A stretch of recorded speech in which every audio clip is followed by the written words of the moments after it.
మాజీ సీఎం జగన్ కు ప్రతిపక్ష హోదా అడిగే నైతిక హక్కు లేదని బీజేపీ జాతీయ కార్యవర్గ సభ్యుడు సోము వీర్రాజు అన్నారు. 2014లో ప్రజలు 67 సీట్లు ఇచ్చినప్పుడు ప్రతిపక్ష నేతగా సభకు వెళ్ళావా అంటూ ప్రశ్నించారు.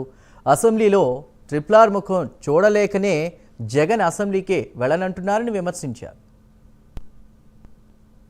జగన్మోహన్ రెడ్డి గారు ఈ మధ్యన కొత్త విషయాల్ని తెర మీదకి తీసుకొచ్చేటువంటి గట్టి ప్రయత్నం చేస్తున్నానని అనుకుంటున్నాడు. కానీ అవన్నీ కూడా బేస్లెస్ అండ్ యూజ్లెస్.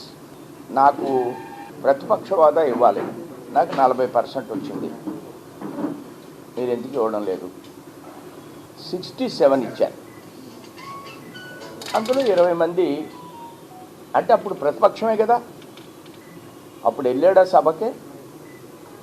అప్పుడే వెళ్ళలేదుగా. నేను బాయ్కాట్ చేస్తున్నాను అన్నాడుగా. ప్రతిపక్ష హోదా ఉన్న సందర్భంలో నువ్వు రోడ్లంతా తిరిగి రోడ్లు అరిగిపోయేలాగా నడిచేసావు. తర్వాత నువ్వు అధికారంలోకి వచ్చిన తర్వాత ఒక్క రోడ్డు కూడా అయినాడు, అది వేరే విషయం. కానీ ఇప్పుడు రోజు నాకు ప్రతిపక్ష హోదా ఇవ్వండి, ప్రజలు ఇచ్చినప్పుడేమో నువ్వు సభకి వెళ్ళవా?